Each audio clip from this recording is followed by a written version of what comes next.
Assalamu alaikum туғандар. Мына Ош шаарындагы сунас болуп кеңейтилип аткан көчөлөрдүн бирөөсүн үлгү катары көрсөтүп коеюн. Чоңдугу, кеңдиги.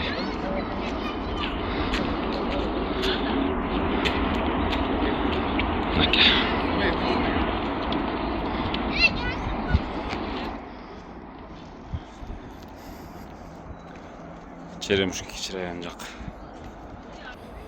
Мына көрүп атасыздар, мурда ушул көчөнүн жарым эле болгон болсо, ортодо азыр мына эсептен магистраль боло тургандай эле кең көчө болуп турат да.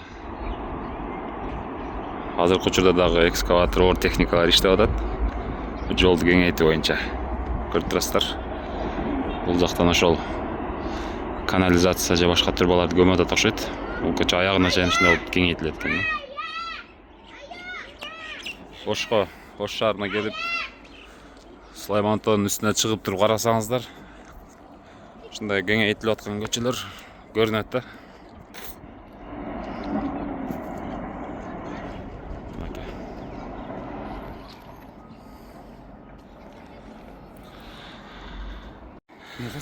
Бул болсо кеңейтилип аткан Калинин көчөсү. Быйыл асфальт төшөлөт деп, азыр ошо асфальт басууга даярдыктар жүрүп атат. Ош мамлекеттик социалдык университети ошонун жанынан Калинин көчөсү буга чейин тамтыгы чыгып, асфальт болбой жарабай калган болчу да, көрүп турасыздар. Бул көчөгө быйыл асфальт басылат. Мынакей. Бул жерде дагы бир көчөнү кеңейтип коюптур.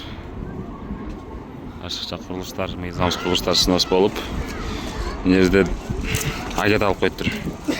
Менимче сабыз эксе керек. Түрппү, кыскасы агат алып коюптур. Бир нерсе эгилет го же гүл эгеби билбейм. Дыйкан чарба багытында иштетиле тургандай көрүнүп турат. Мынакей. Бул Ош шаары көчөлөрдүн кеңейип атканы ушу тоонун үстүнөн эле билинип атыптыр да. Көрүп атасыздар.